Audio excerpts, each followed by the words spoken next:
This week on the Organized Life podcast. There was a lot of paper, and so we rolled up our sleeves and we start tackling paper piles. And we did a 4-hour session on paper, and she goes, "This was great. Thank you. Can you come back next week?" I said, "Sure." And she goes, "Give me some homework." I said, "No problem." I said, "Before I return, work on this pile." She goes, "I'm on it." Of course I return, and you already know what I saw. It looked just like it did when you left. Oh, close. It was higher, and there was more stuff around it. Yeah. And so Hey, and welcome to the Organized Life podcast, where we are creating a movement with powerful organizing strategies and systems that save you space, time, energy, and money. I am your host, Tequila Renee, the life organizing strategist, professional organizer, owner of Extreme Audacity Organized Solutions, and I've newly dropped the Organized Life Masterclass. So you guys got to check that out. It's been so fun. I just had an amazing session with some new folks, and the masterclass is what you need in order to create the organized life. It's not about that one-time fix. It's about creating a lifestyle of organization. And with that being said, I have my special guest on here, Regina Lark, the one, the only. Welcome, Regina. Welcome. Thank you. Yes. Super excited to have this conversation. Regina is so fun, y'all. We may or may not get into all of that, but You're so funny. I love talking to her. And please excuse me, it's Dr. Regina Lark, okay? So Let me fluff my hair when you say that. Okay, yes, yes, it is Dr. Regina Lark. put some respect on my name, okay? So Regina is a CPO. For those that don't know what that means, that's a certified professional organizer. She is a professional organizing estate clearing specialist, sales senior move and downsizing specialist, the original brain hacking entrepreneur, author, ADHD specialist, productivity consultant, certified fair play method facilitator. I mean, what is it that you don't do in the organizing world, Regina? I don't do digital organizing. I don't Okay. do financial organizing. Okay. Yeah, That's those it. two are just like, "Wah!" I know. Yeah, I'm not interested in that either. Well, Regina, for those of us that are just now learning about you, tell us how you got in this field of expertise and what you love so much about it. Um, well, I my cre- my career trajectory is not unlike every organizer I've ever met. We all come from someplace else. Not a Mm. one of us. I haven't met one of us that told me when I was a little girl, I wanted to be a professional organizer. I just have never heard that. Not one. Not one. Although, because our industry has grown and more people have come to recognize it, um, we may see that one day. It may be, Maybe. we may be, but um, my I had spent many years in higher education, finished a PhD in women's history, and I had I started my well. I finished a PhD in women's history, and I was working as a director at UCLA, Mm-hmm. and uh, I was also teaching. I'm always doing everything. Yeah. Except digital organizing and financial organizing. But I'm always doing everything, and so I've often had a full-time job, Mm-hmm. but I kept my hands in teaching. So I was at UCLA, and I went to Jerusalem to visit a very good friend of mine. I went on vacation while I was at my job, and while I was on vacation, I said to my friend Nadra, I was staying at her place. I said, "Nadra, I don't want to be a tourist today. How about if I do your kitchen?" And she's like, "Habibti, what does that mean?" And I said, "Nadra, your girls are in their 20s. You got sippy cups in the cupboard. Just let me do what I do." Right. And she was just like, yeah, okay. And so I did what I do, and it was a good result. And I get back to my desk at UCLA, and 1 week later, I learned that my unit was being dismantled and my position eliminated. And I was out of work. I'd never been out of work. I was 4 months shy of turning 50. And 2 months into this layoff, I told Ronnie, my roomie, well, I'm going to organize until something better comes along. So we looked up organizers in our zip code. How long ago was this? This was 2008. Okay. So we looked up organizers in our zip code, and the first person to come up was an organizer named Catherine Macy. And my roommate knew her in a completely different capacity. Yeah. And I'm reading Catherine's website, and she has a PhD in mechanical engineering. And I went, oh, organizers must be smart people. So Ronnie the roomie called Catherine. Catherine's a lovely human, invited us over for dinner. We walk to dinner. We walked to her place to dinner. It was that close. And I told Ronnie, I said, well, if I'm going to have a business, it's going to have to start with the letter A. And I looked down an alley and I said, how about AClearPath? And he said, good idea. Went to Catherine's. She told me everything I wanted to know about the industry, about NAPO, the National Association of Productivity and Organizing Professionals, and hired me as an assistant for 2 jobs. We're working in a garage, and I'm like, people pay you to do this? I'm just saying. I had no idea. And honestly, at that moment, I was just sort of off and running. I think I had to eat. Yeah. I didn't have a job. Girls got to eat. Girls got to eat. I'm also scrappy, and I'm also fearless.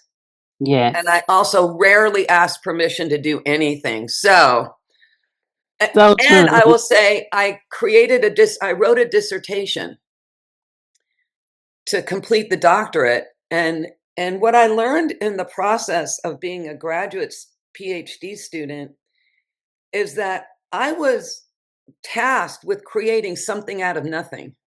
I had to come up with an original idea and then run with it. So, and I did. When it came time to starting a business, without really recognizing it in the moment, but hindsight, it's like I had experience creating something out of nothing. Absolutely. So in the last 17 years of being in business, I've grown a queendom. I love it. I love it. Yeah. That's such a great story. Mine is very similar. I had started organizing so young. Like, I mean, I was in my early teens and organizing the house without permission, of course. Going to family and friends' house and like, oh, I never said, I would say like, fix your pantry, like you, like, can I fix your closet? Can I fix your stuff? I didn't know, didn't have the language for organizing. Exactly. And that was so early. And then my sister asked me to come help her get packed and organized and move. And she was like, you should do this for a business. Now, Regina, that was like 20 years ago. What were you doing at the time? I had a daycare. I was a childcare provider. Oh, your own business? Yes. No kidding. Yeah. You have experience creating something out of nothing too. Yes. 100%. Yeah, and I never thought I would be a professional organizer. Who did? I know, right? Not a one of us. That was 20 years ago, and I just blew it off because I'm like, nobody's gonna pay me to do this. It's like too fun. So, long story short, like 15 years later, somewhere around there, I was at her house again in another state where I had helped her move to, helping her get organized. And this time it was God. He was like, it's time. And I knew exactly what that meant. And I went online and I'm like, you are kidding me. People are getting paid to do what I've been doing for free my entire life. That's crazy. And my mind was blown. Like you said, like it was like, I couldn't believe it. What? Yeah. Yeah. When I was teaching, so throughout my years at UCLA, I continued to teach one night a week. Okay. And as I got into this industry, organizing, for years when I was teaching on the first day of class, I always kind of gave gave the students a personal biography. It was basically, why am I qualified to teach this class? And I would tell them about my education trajectory. So when I started organizing, I would laugh and I said, and now my PhD stands for piled higher and deeper. And they would laugh. And then I would say, if anything I have said here resonates, and if you have the gift, people who call you a neat freak, you are gifted. It is a gift. I said, so if you have the gift, my best advice to you, and I'm telling this the students in community college, so my best advice to you, do a psych major, business minor, and start your business while you're in school, working on your friends' closets and garages. Do before and after pictures, so that when you graduate, you will have a business. Wow. And then this business has the ability to take you through your entire life cycle. Yep. You build it in your 20s, you can start a family in your 30s, and your team is out there working for you. You know what I mean? Absolutely. When you're in your 40s and your kids are in school, you could get back into it because you're still physically fit and able. In your 50s, you can start talking about it, and in your 60s, you can start writing about it. That's a plan. The whole thing. That's a whole life's plan. The whole life plan in this industry, and I find that remarkable. Yeah, it is, and it's realistic. It is realistic. I'm doing it. Yeah. Fair. I'm doing it. I mean, I started at 50, but by the time I was probably, and I'm 67 now, so by the time I was in my early 60s, I really wasn't on the job that much anymore. Maybe 60. When did I stop jumping up and down into dumpsters, making room for more stuff? Because that's a thing. It was a thing, yeah. Yeah. We need more room. Get up there, Regina. So yeah, it's a pretty incredible thing that we have found. Yeah, it's been such a blessing to us and our clients. Yeah, for real. Yeah. So you're known as the original brain hacking entrepreneur. First of all, tell us what that is, what that means. And when it comes to creating the organized life, what we do here on this podcast, why do so many people miss that piece? By people, do you mean organizers or clients? Both. Because first of all, I need a better understanding of what that means as far as brain hacking. And then, I mean, clients and people. Well, in my first year as an organizer-ish, I was coming across a type of clutter that it wasn't familiar to me, and behaviors. Clutter and behaviors. And so one of my first aha moments in organizing as an organizer was working with a client, and she had moved almost the entire contents of her mom's house after her mom passed. And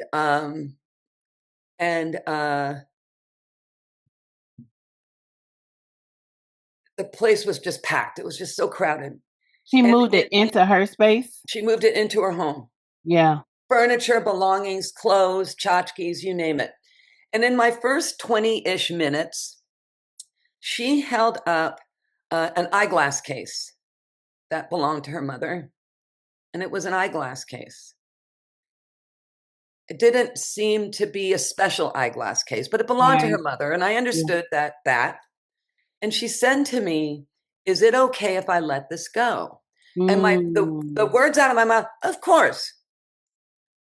But when I was driving home that day, I thought, was she asking me permission? She'd only met me, she knew me hardly at all. Right. And I felt that she was asking permission. So I filed that away, and I'm curious about that. Mm-hmm. Another client that stands out was the person who hired me to manage all of her paper. When I went there, so much paper. There was a lot of paper. And so we rolled up our sleeves and we start tackling paper piles. And we did a 4-hour session on paper, and she goes, "This was great. Thank you. Can you come back next week?" I said, "Sure." And she goes, "Give me some homework." I said, "No problem." I said, "Before I return, work on this pile." She goes, "I'm on it." Of course I return, and you already know what I saw. It looked just like it did when you left. Oh, close. It was higher, and there was more stuff around it. Yeah. And so I was curious about that. I was curious about homework. I was curious about why she asked me about homework if she wasn't going to do the homework. Because, Tequila, I was a college student for 23 years. I always did my homework. Me too. I did my homework. So, again, real curious about it. So I started talking to my, I'm a chapter member of NAPO LA. Mm-hmm. So I was asking my chapter buddies, I'm like, what am I seeing? What is this? Why don't people do homework? Why did somebody ask me permission to let go of her mother's eyeglass case? And they steered me toward the Institute for Challenging Disorganization, ICD. Okay. Yep. And it's at ICD, I took all the coursework certifications, and I learned that a lot of people have clutter because of how their brains are wired. Mm-hmm. And clutter can often be a direct manifestation of executive function challenges. And the executive function part of our brain is essentially the newest part of the human brain in terms of human evolution. I tell the story that I made up about Maya the cave woman who lived 100,000 years ago. And Maya does not have executive function skills yet. She doesn't have that part of her brain developed. What she has is the limbic or the amygdala. And the limbic is the fight or flight brain. So when Maya wakes up in the morning and rubs the sleep out of her eyes and comes out of the cave and sees a soothing body of water, she has neither cognition nor language, but she knows a deep dive will feel good. The next morning, Maya can wake up, rub the sleep out of her eyes, walk out of the cave, and there's this big brontosaurus. And Maya has neither language or cognition, but she knows, get the hell out. Right. That part of our brain is still there. Mm-hmm. But over 2 millennium, 1,000 years, our brain has now developed into this prefrontal cortex where our executive functions live. And our executive functions allow us to plan and prioritize. We have a good relationship with time. We're emotionally managed. We're able to, our to-do list becomes to done. Yours and my executive function are operating on all systems because we got to our call on time. Since I have acquired that body of knowledge, I see everything through the lens of executive function. Okay. I walk into a home and I'll go, "You looks like you have a terrible relationship with time." Come on. Because laundry is laundry, right? Laundry. Yeah. We say, I've got to do laundry. Yeah. Here's what laundry really is: sort, wash, dry, fold, put away. I call that the laundry cycle. Yes. Each part of the cycle has a time value. Yes. So a brain hack is to open up the brain to see, sort, wash, dry, fold, put away. What is your relationship with time during these activities? How do you come to understand that your relationship with time is thwarting you? It's keeping you from doing the things that you want. So how do you become aware? How do you know where your distractions are? How does that happen? When you have walked into homes and you'll hear somebody say, I love all of my books, but I love my things. And I get it. You see those flags up above my head? There are a set of peace flags in different languages. Okay. And my sister, Tequila, I love those flags. Clearly, because they are right there when I walk in my door. Right. And my sister had those flags draped over a bunch of shrubs to mark my campsite at a women's music festival. So not only are they beautiful and I love the message, but the memory of when I first saw those flags coming up on my campsite. So the flags are layered with meaning and I love them. Right. But I hear people use the word love for everything they have. Exactly. To which I say, let's switch up our definition of love. Okay. What does it mean to love and to be loved? Let's just think differently about the word, how it applies to our life. What do we genuinely love? Our spouse, our dog. We have that love. You have that kind of love for your books. And if you do, that's fine. There's no label, judgment, criticism, or anything. Right. But it's to offer another perspective of what may be going on. Yeah. The time piece, there's no such thing as time management. It's fixed. It is 9:24. Nothing we can do about that. Facts. But what's our relationship to 9:24? When we see 9:24, we don't know what came before it or what came after it. We do and we don't. We don't see it. There's no visual cue. Those four numbers, 0924, no visual cue about what came before or what came after. So first thing I do when I go into a client's house, I said, put an analog clock in every room that you are and start getting into the habit of looking at it. Because an analog clock, you can see the passage of time. You can. There's the second hand. Another hack to start recognizing what your relationship with time is. Pick something to declutter that is really benign. The chances of you running into anything emotional are slim to none. And I always say, what about that junk drawer? And it turns out everybody has a junk drawer, to which I say, if it's junk, why are you putting it in a drawer? A girl's got to ask. So,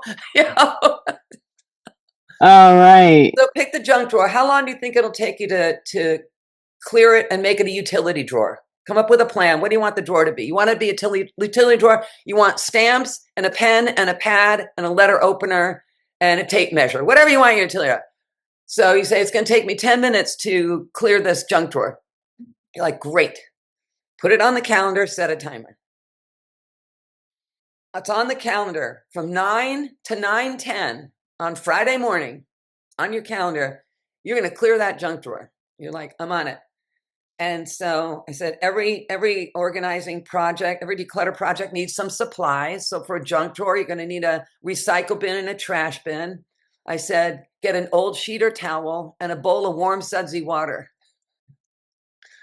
I said, and at the designated time, set your timer, shove all the stuff off the countertop, and then lay the sheet or towel down. Put the warm bowl of sudsy water in the upper left corner. I just make this stuff up. Yeah. I said, and then take the drawer and just dump it. Yeah. And go sort, sort, sort, sort. So you got 10 minutes. I said, you're going to find Bed Bath & Beyond coupons. Time to let those go. You're going to find Band-Aids without packaging. You're going to find broken rubber bands. You're going to find gross mustard packets.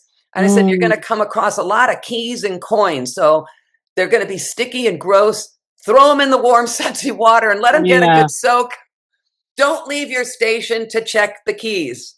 Sort sock. Yeah. Timer goes off. You are not done. Yeah. Good information. It's going to take you more time to do a junk drawer. Yeah. Right? So you've got to, it's like there's these hacks that we can do to test the waters. Yeah. To become more aware. I love that. Yeah. Yeah. Oh, that's so good. So what do you think like the real root of clutter is that most people we're just not addressing? I think it's a lot. I really think it's executive function challenges, honest to Pete. Now, I know that we have worked with people that have sort of a transitional or situational clutter. Yeah. There's marriage, death, birth, divorce, cancer, COVID, right? Okay. All of these big life transitions can get the most organized person off her game. Yes. And we need help. Yeah.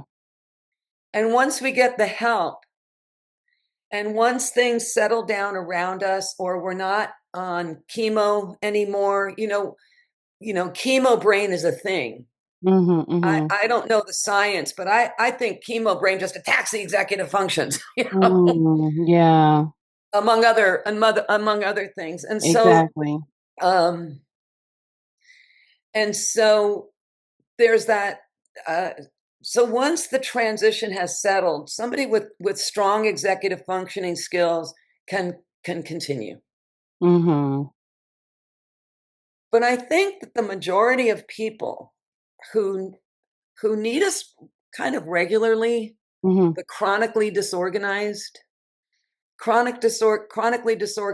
folks I describe as people who were born with a brain type that, gosh, it's through their life, it's just been hard to find the keys. Hard to find. When their kids and their parent says, go clean your room, and you go in there and you're like, la, la, la, la, la, I'd rather color. I'd rather play dress up. Do not want to clean my room. Right. So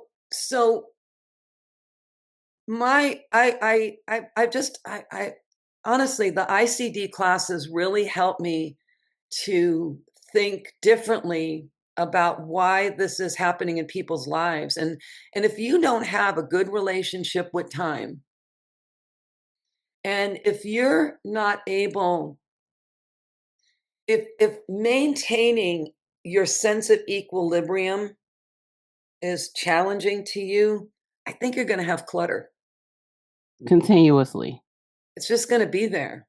Yeah. When I'm out networking, I network with a lot of professionals who are they're estate planning attorneys, estate attorneys, and bank trust officers, realtors, and adult children, because their parents or their clients are in a state of transition. Yeah.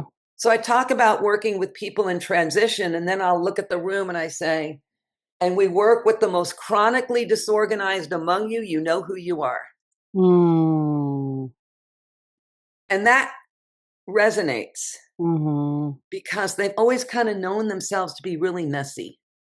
Yeah. And then something happens along the way in their life where it's just not acceptable to them anymore as an adult to be this messy. Yeah. Something, a job promotion, or they've been criticized on the job, or they live with someone who isn't as messy. and they're Mhm. constantly being, Yeah. clean this up. Mhm.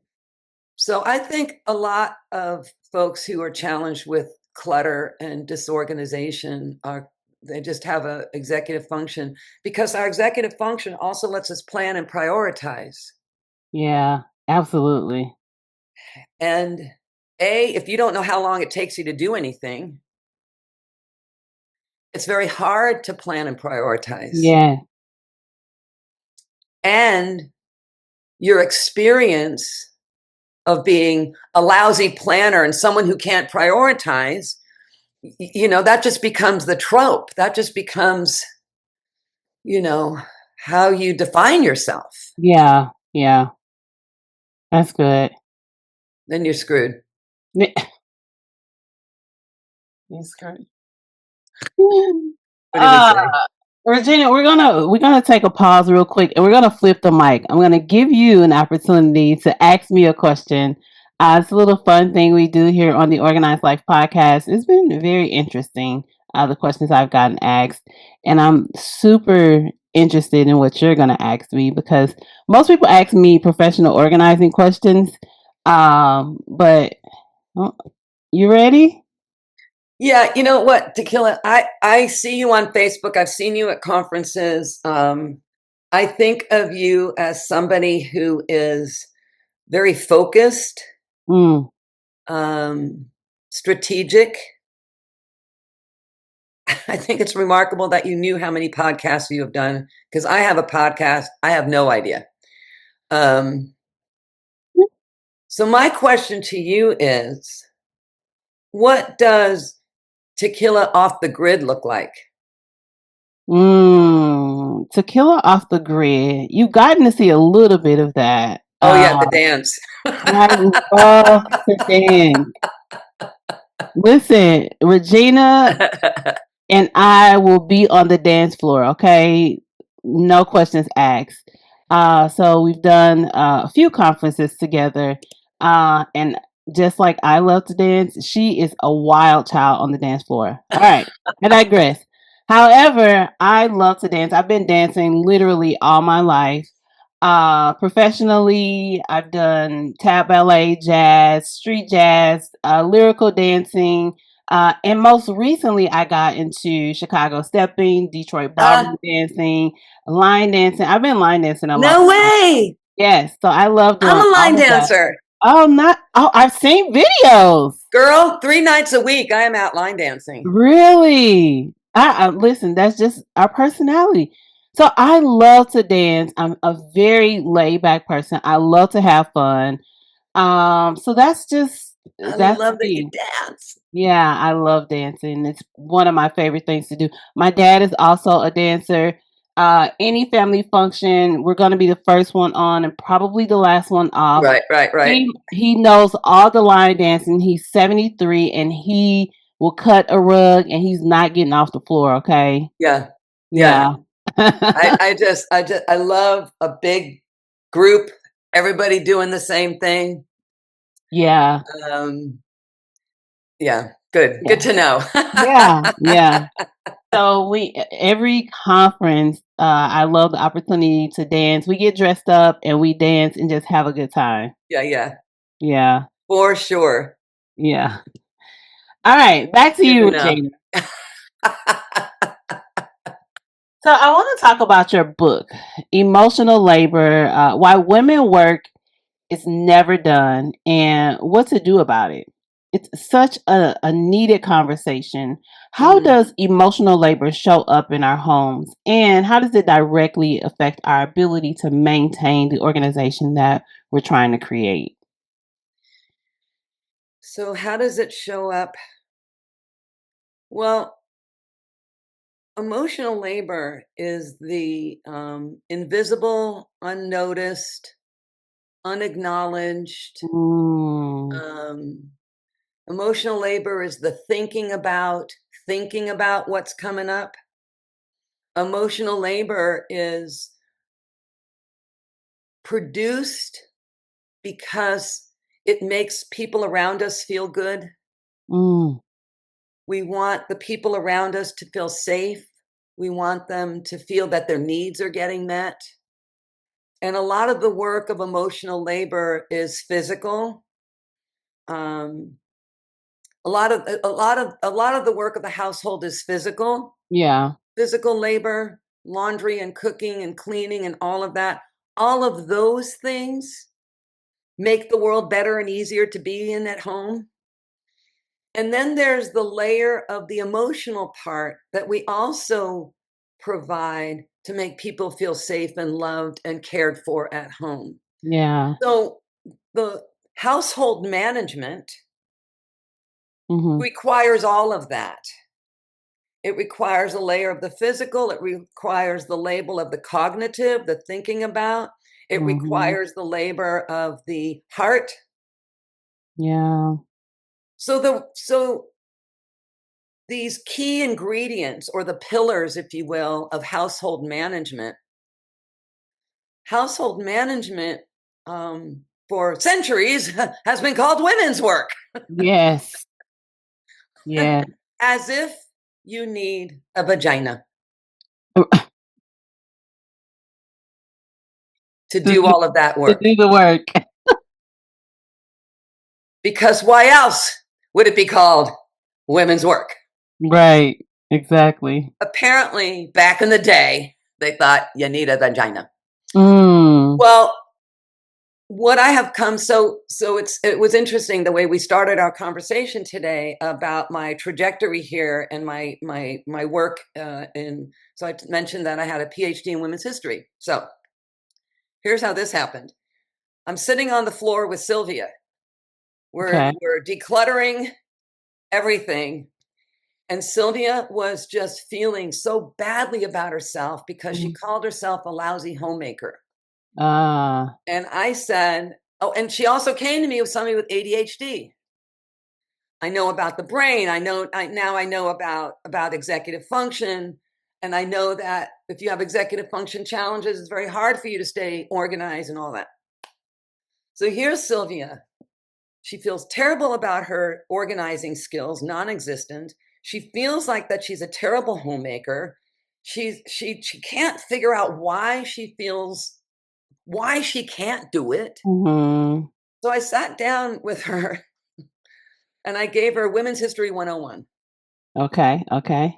And I showed her why the work of the household was given over to women, because it was a way to keep women out of the public eye. Mm-hmm. You know, when women start talking to each other, change happens. Hello.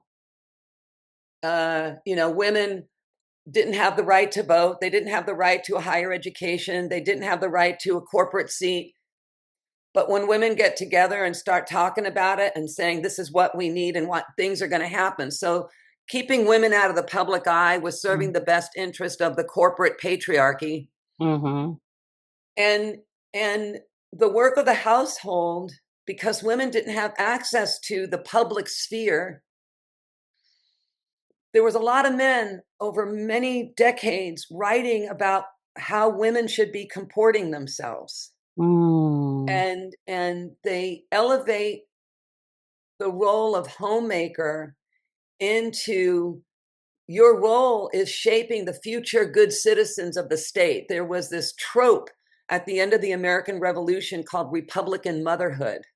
Mm. And Republican motherhood is sober and thrifty, and she is somebody who is going to provide purity in the home. She's going to help her husband when he comes home from the rough and tumble world of the public sphere. She's there to soothe him. Yeah. And her role in the home is to raise the next good citizen, the next future leader. Yeah. So it was like the weight of the republic was on her shoulders. Don't mess this up. And we still see women in the home in similar ways, although women are now making up more than half of the paid workplace. But we continue to believe that the role of the household is for women. And then we continue to raise girls into women and boys into men very similarly.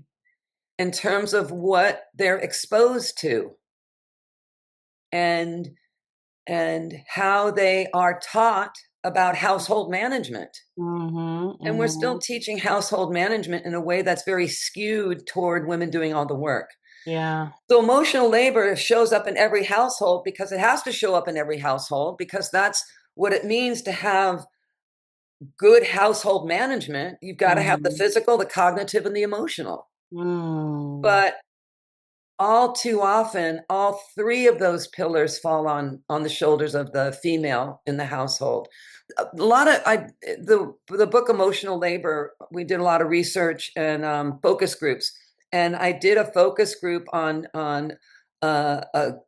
with folks who are lesbian, gay, and gender non-binary, and there's no gender division of labor. Facts. You know, you have a household that's being set up by two women. Yeah. There's no gender. They all both. Everybody knows the work's got to get done. Yeah. So they'll do the work to their strength. Oh, I see.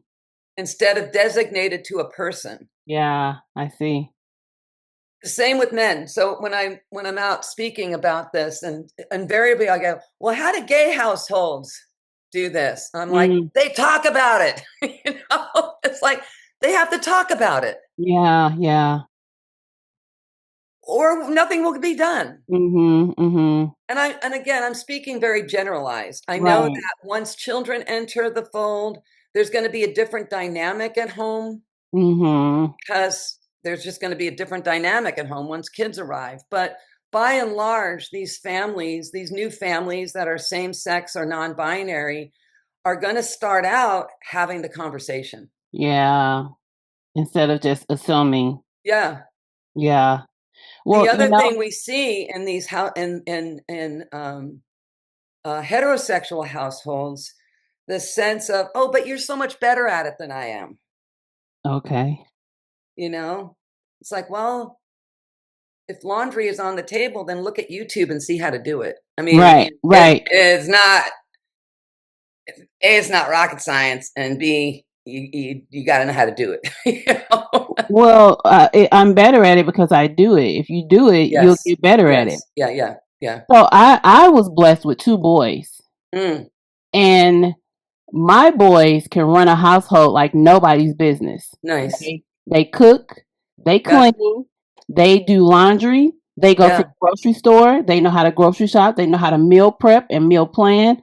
Like, they are gold, okay? Yeah. So I mean, I don't know what would have happened if I had girls, but I'm almost sure I would have taught my boys the same way, because I just feel like I want them to be self-sufficient no matter what comes their way.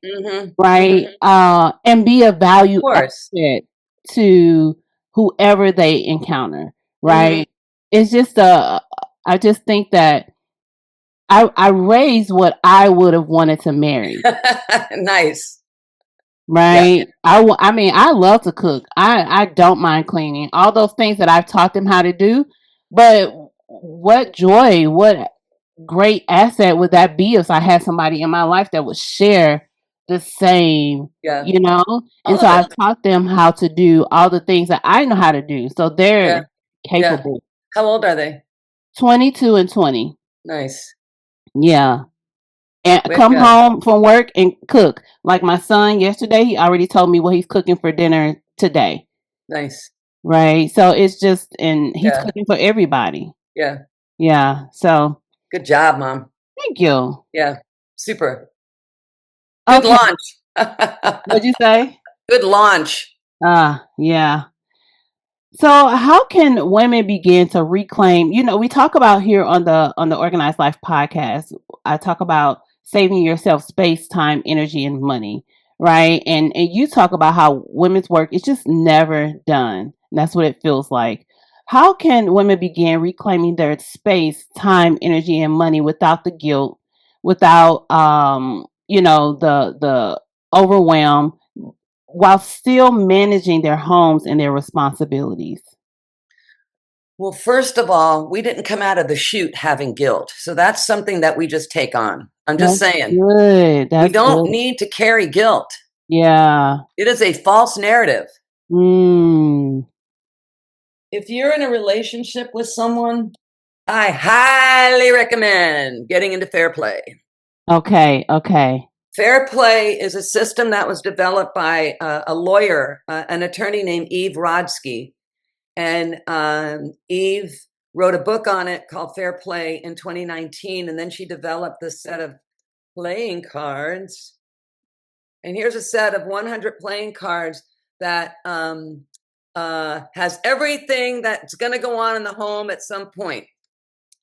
It's chores. Here's a wild card: job loss and money problems. How are you going to manage that as a family? Yeah. Then there's a section of cards called unicorn space. And unicorn space is described as you taking that time for you. Okay. You know, a unicorn is like this magical, mythical figure. There's like, so how do you take that magical time for yourself? Caregiving. What other categories? There's categories of cards. Cash and bills. So what families can do with these cards is lay the cards on the table. Lay them on the table. Have conversations about them. Because if you're the one who's doing all of the work, chances are pretty good you have had conversations, arguments, talks, explosions, retreat, grumbling, mumbling, effort. Yeah. Chances are you've done all those things. All the things. Try something else. Try coming at it with a different way of communicating what is the body of work that has to happen here.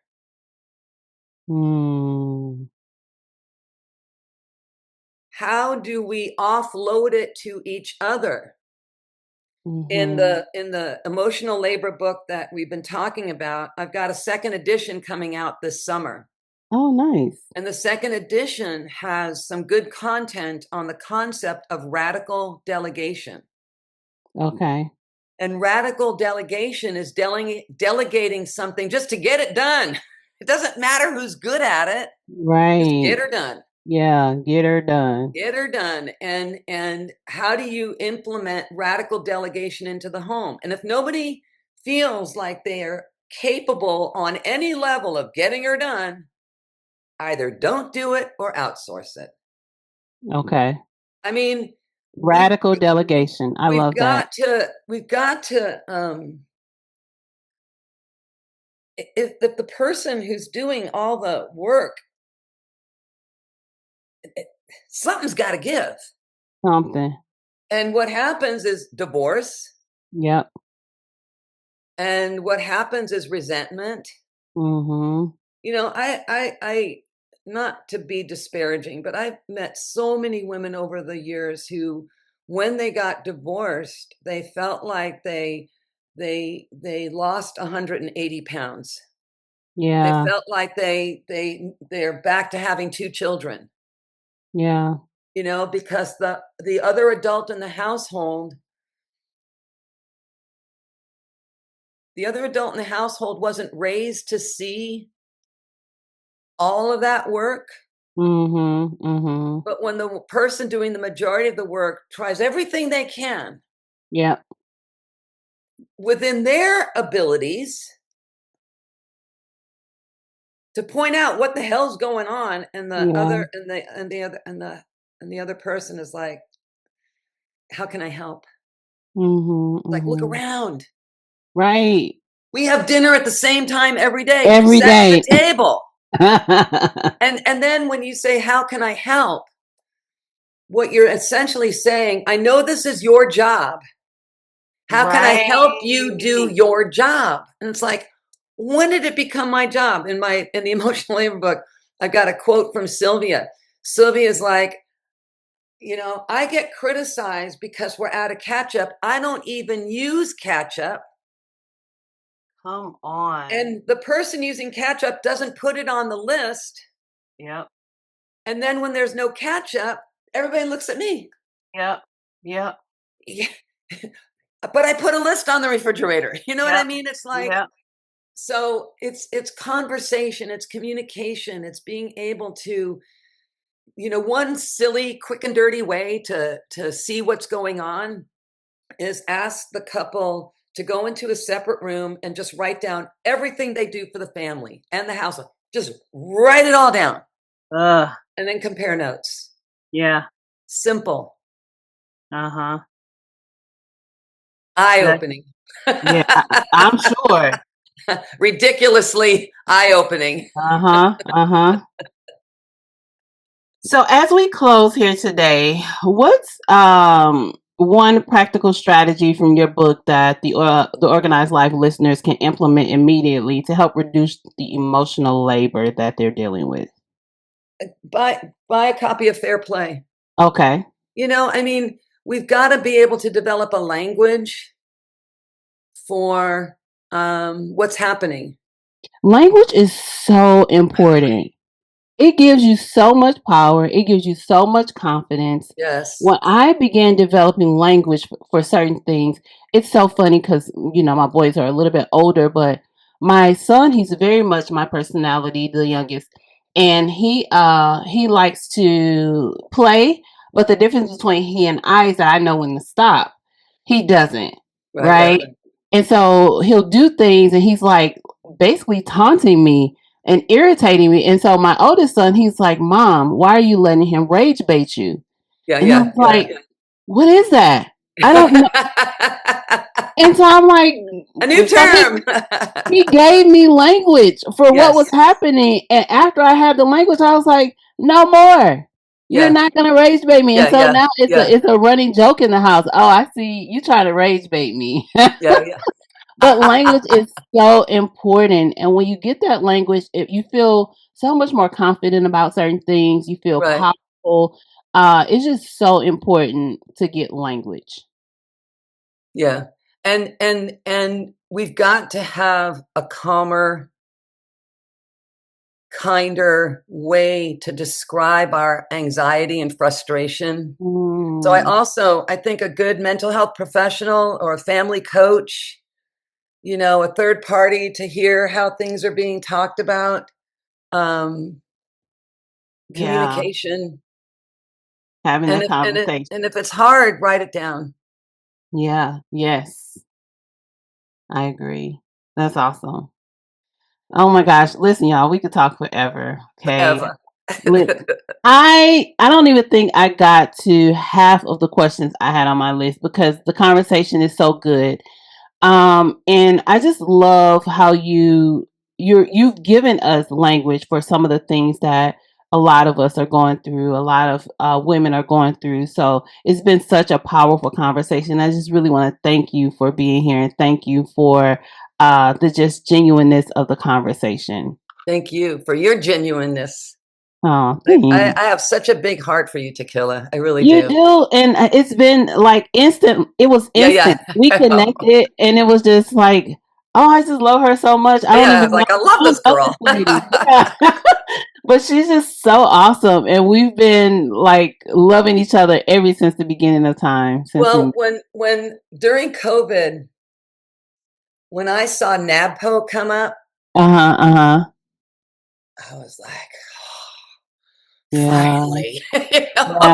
Yeah. And I just became an instant adapter to whatever y'all were doing. You had that conference, that virtual conference, Ebony and Orderly. Yeah. Gosh, it's like, oh my gosh, these women are amazing. Yeah. I was singing Ebony and Orderly. Yeah, I love that. Yeah, Regina sings. I saw your video. You were singing the other day. Yeah, listen, Regina sings. She danced. See, remember at the beginning, I was telling you guys she does everything except for digital and financial organizing. Well, this was great. Thank you so much. Thank you so much for being here. It's been great. To the Organized Life listeners, remember, whatever you're doing, whatever system you're putting in place is not saving you in all four areas: space, time, energy, and money. Let's rethink it. Let's revisit it. Let's see what's working. Let's do more of that. See what's not working, and we want to subtract in that area. All right. Don't forget, the Organized Life Masterclass is alive and ready for you. Check out the links below in the description, in the show notes, wherever you find your podcast. And until next time, ciao.